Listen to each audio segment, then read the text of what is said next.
know the why human trafficking work is needed, to fight for the freedom of modern-day slaves. But love, passion, commitment isn't all you need to be an effective and successful anti-trafficking advocate. Learn the how. I'm Dr. Celia Williamson, Director of the Human Trafficking and Social Justice Institute at the University of Toledo. Welcome to the Emancipation Nation podcast, where I'll provide you with the latest and best methods, policy, and practice discussed by experienced experts in the field so that you can cut through the noise, save time, and be about the work of saving lives. Welcome to the Emancipation Nation. 'Tis the season, so happy holidays. And whether you're listening to this podcast before the holidays or after the holidays, I have 3 gifts for you. And before I give you the gifts, I want to tell you why the gifts are important. Because they're the gifts I keep on giving. So I'll give it to you, you pass it on, and so forth to all the people that you believe needs to receive the gift. You ready? The first one for 2020, here's your first gift. When you're around a group of people with power, more power than you have, speak up. It's critically important that you speak up for yourself and for all the people that will never get a chance to be in that room and be able to speak up. When you're in a room around people with less power than you have, shut up and listen. They have valuable information to share. And yes, you can take over and dominate the room, but this is the time for you to be quiet, sit back, be humble, and listen. Second gift. In 2020, we're going to share the gift of truth. There are a lot of myths going on around human trafficking out there. We have society terrified that their children or themselves are going to get snatched by these people that drive around in white vans. Have you heard of this one? People there, it's all organized, and all these white vans are driving around and they're snatching people into their vans, or people are slipping notes into pizza boxes and then you're being trafficked, or they're zapping your phone, and when you click on it, then they know your location and they come and traffic you. Or they tie these zip ties to your bumper, and when you get out and go in the back of your car to cut it off, they snatch you. Or at the latest, someone lays in the middle of the road, and when you stop and get out, they snatch you. This is beyond ridiculous, and it's got to stop. So stop, people. Help people stop perpetuating this ridiculousness. Now, it's not to say that people don't get snatched. You know, maybe 5% of the time people do get snatched and placed into sex or labor trafficking, but most of the time it's about manipulation. I wish it were as easy in some respects to snatch people into trafficking, because that would mean that those people indeed want to escape and maybe even try to escape when they get a chance. But unfortunately, trafficking is a lot more diabolical, complicated than just snatching people off the streets. And these pictures of kids with tape over their mouths and chains around their wrists, stop it. Because what that actually does is that sends the wrong message to young people out there. When they see those pictures, they say to themselves, well, you know, my boyfriend, I'm doing air quotes, he doesn't chain me or put tape on my mouth. He sells me, he beats me, but I must not be a trafficking victim because I'm not chained to a bed. I don't have tape over my mouth. I'm not afraid 24/7, so I must not be a victim of trafficking. And so the first thing we have to do is do no harm. Don't put messages out there that talk about a very small percentage, and I'm not going to say it never happens, But those things you see on the national news, they're choosing those stories because those stories are so sensationalized. It's a sliver of what sex and labor trafficking actually is. And so as we become advocates or be our best advocate selves, we have to get out there and share the truth. And here's the truth. Traffickers, particularly when we're talking about teens and sex trafficking, traffickers chain your heart, they chain your mind, so that they don't have to chain your wrists and your legs. They don't have to put tape over your mouth. You're not going to say anything to anybody. In labor trafficking, small percentage may be chained. Larger percentage, their dreams are being chained. Their hope is being chained. And that's more complicated. So let's share the real message. When we talk about sex trafficking, it's all about the money. So as a sex trafficker, aka pimp, if you remember the pimps of the 70s, same people. They're not driving around in white vans snatching people into these vans and forcing them into prostitution. Why is that? Because sex traffickers are interested in low risk, high yield. So if I snatch a kid off the street, somebody is definitely looking for that kid. So now I have a hot product that I'm driving around with that I can only sell for a temporary amount of time. That is high risk, low yield. And remember, pimping or trafficking is all about the money and the power, but mostly about the money. So why would I engage in a high risk venture to make a low amount of money for a little bit of time? No. I want to manipulate a kid that's vulnerable. And vulnerability means you may need a parent. And I have someone step forward to act like a parent. Maybe you're 15 and you want someone to love you, a boy to notice you, care about you. Then I'm going to step forward and I'm going to be that for you. Maybe you always wanted to hang out with the cool kids, and here comes an adult or an older kind of woman in her 20s, and she wants to hang out with you, and you feel special because you need that in your life. What is your vulnerability? And I'm going to try to connect with that vulnerability by sending someone who's going to befriend you perhaps, and then introduce you to me if I'm the trafficker. So there's a lot of confusing messages. You know, Hollywood has sort of distorted trafficking. As you know, I have talked about the movie Taken, and the young girl leaves the country to be trafficked. Well, actually, the U.S. is one of the top 5 purchasers of sexual services in the world. It's been written. So actually, technically, she would have been safer leaving the country. Liam Neeson, who's an American man, knows everything there is to know about trafficking, amazingly. He goes over around the world in different countries. He kicks ass, he takes names, he breaks all kinds of laws, but it's okay because it's in the name of right. This is the American story being told 50 different ways to Sunday. We've seen this story over and over. American man saves the day. American woman, not too clever. American daughter, weak, needs to be rescued. We can go in other countries and wreak havoc in the name of right. And, of course, the Arabs did it. So this is the American story we love to tell over and over and over. But in actuality, the more female legislators we have in the legislature in your state, the more likely they are to pass comprehensive human trafficking legislation. Thankfully, I know that because of Dr. Vanessa Boucher's research that actually identified that as such. So those myths, those Hollywood stories have distorted what sex trafficking is.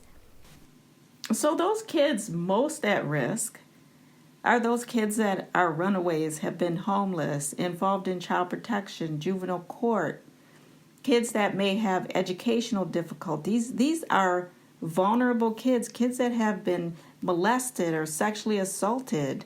Those are the kids that are vulnerable, at high risk. And it's not to say that, kids who aren't vulnerable can be trafficked. They certainly can.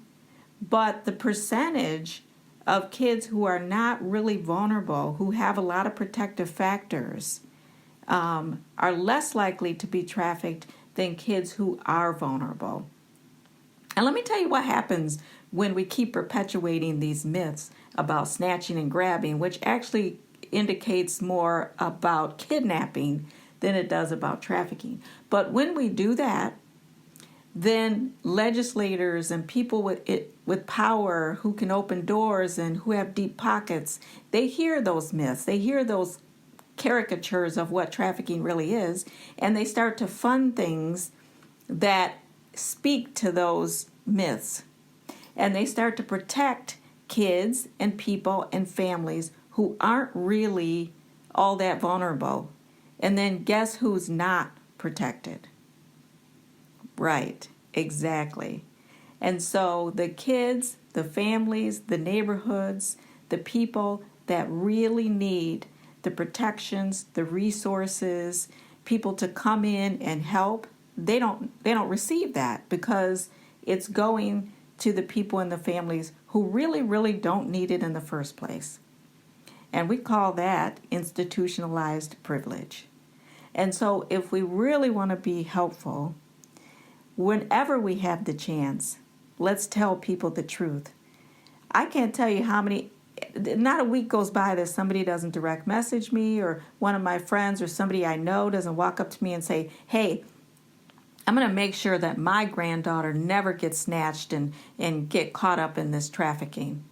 And I stop and I take the time to explain why it's less likely that someone will get snatched, but more likely that if your granddaughter is vulnerable and she's online, who is she talking to? What's she talking about? Who is she hanging around? Who are her new friends? Because if somebody's hanging around that's questionable, I know one thing about your granddaughter is she's vulnerable. So that's another disservice, is we have people looking in the wrong places for things when they could be using their energies to look in the right places to see if their kids are at risk. So you heard of the streetlight effect. It occurs when people only search where it's easiest to look. So there's this joke. Policeman sees a drunk man searching for something under a streetlight and asks the drunk what he lost. And he says he lost his keys. So they both start looking under the streetlight together. But after a few minutes, the police officer asks if he's sure that he lost them here. And the drunk replies, no, he lost them in the park. But when the police officer asks him why he's searching there, the drunk replies, well, this is where the light is. So let's not go along with what the myth says, but let's actually be the truth tellers and educate people about how trafficking really happens. The third gift I want to give you, and this is actually tangible, is we just completed an HT risk, human trafficking risk assessment tool.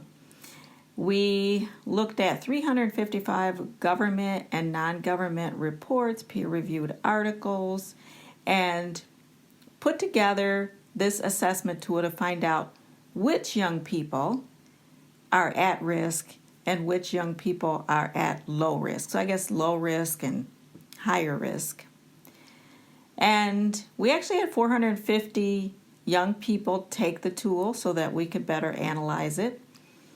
And myself and my friend James Andretta analyzed the tool. And when I say we analyzed the tool, I mean he analyzed the tool because he is a statistical genius. And I was just trying to hang on to keep up with what the hell he was talking about. But together with what I know and his statistical skills, We put it in front of survivors. We vetted it through them, and we changed some of it based on what they said. Then we gave it to 450 young people. We analyzed it, pared it down. It's 15 questions. I'm going to give you that as a holiday gift, along with the way to score it. And I know people sell these risk assessment tools all over the U.S. They put a lot of work into it, and so they want to be able to sell it. I want to give it away for free because I want you to be able to identify young people who may be at risk for sex trafficking or labor trafficking and get them into programs. So what I suggest is when you find young people at risk, do some preventive work. Get them involved in case management programs. Get them involved in more intensive, comprehensive programming. It could be programming where they have summer jobs, programming where they talk about personal issues and you start addressing those vulnerabilities right away. There are actually human trafficking focused prevention curricula out there. I'm going to be talking more about that in 2020. But you can get young people involved in one of those curriculums.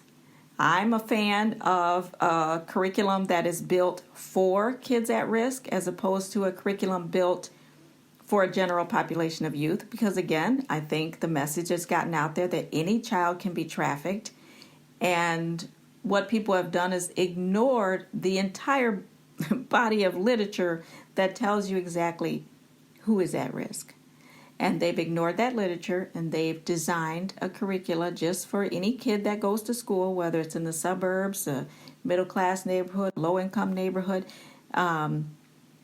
without any concern about who is at risk and without designing it particularly for kids at risk. So I'm going to be talking about that more in 2020, how to identify curricula that has been designed with kids at risk in mind. In the meantime, I'm going to be sending out that HT risk assessment tool. It's easy for kids to take, 15 questions. The way to score it is included. I'm going to be emailing those out. If you haven't received it, please email me and I will send it to you. So my email is always Celia, Celia, at Celia Williamson. Williamson is WILLIAMSON.com. And I'll send it to you. In 2020, this is my wish for you, that you make a list and you put on one side of the paper toxic people and one side of the paper nurturing people. Toxic people are the people that run your blood pressure up. They call you, they pester you, they're needy, they need everything from you. They remind you of all the mistakes you made in the past. They may be wearing the clothing of a nurturing person, but they're there to hurt you and wound you and make you feel bad about yourself.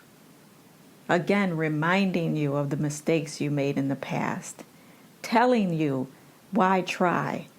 And they're not saying it in those words, but they're holding you back. You're spending a lot of energy, psychological, intellectual, spiritual energy on these fools that are toxic. They're basement people. They're dragging you down. Then there are nurturing people that hold you up, lift you up. They don't always tell you you're the most wonderful person they ever met. They challenge you. They inspire you. They don't always make it feel good, warm and fuzzy, but they believe in you. So in 2020, what I want you to do is write down who these toxic people are. Write down who these nurturing people are. And that's your assessment. Now your intervention is going to be to move those nurturing people close to you and distance those toxic people from you. But you say some of these toxic people are in your family. That's okay.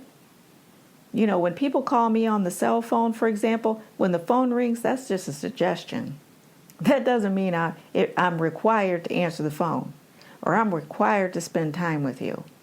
What we're going to do in 2020 is we're going to choose freedom. We're going to choose to spend time with the people we want to spend time with because they're nurturing. And we are going to slowly begin to distance ourselves from these toxic people. You cannot be a great advocate if you go home to toxicity and you go out in the world and you fight toxicity. Because pretty soon you're overwhelmed by the toxic environments and then you become no good to anybody. So 2020 is about freedom. And what I want to challenge you to do is be free this year to love the things you want to love and spend time doing the things you love, to love who you want to love, to be free to stop doing what's making you crazy. Because again, it's your choice to do these things, to fulfill these roles that other people want you to fill. So stop choosing that. I want you to feel free to disagree. Feel free to pursue your dreams. Feel free to have your favorite television show and indulge in it. Feel free to work the job you really want. Feel free to go back to school, despite what these people are saying. Feel free to tell the truth about who you are. Feel free to visit your family, and feel free not to visit your family. That's okay. They will survive. They were broken when you got here. They'll probably be broken when you leave here. Feel free to keep company with those you want to spend time with. Feel free to no longer speak to those that hurt you. Feel free to pursue justice. Feel free not to have stigma bother you. Feel free to laugh and be silly. Feel free to remove those things and those people that criticize you. Feel free to get out from under those people that control you. Feel free to control your own body, your own thoughts. You can choose to be free from guilt. You can choose to be free from shame. You can accept your own reality. You can trust your own perceptions. Feel free to believe what you want, and feel free by all to value your own worth. Let's not just do something, let's do the best thing. If you like this episode of Emancipation Nation, please subscribe and I'll send you the weekly podcast. Until then, the fight continues.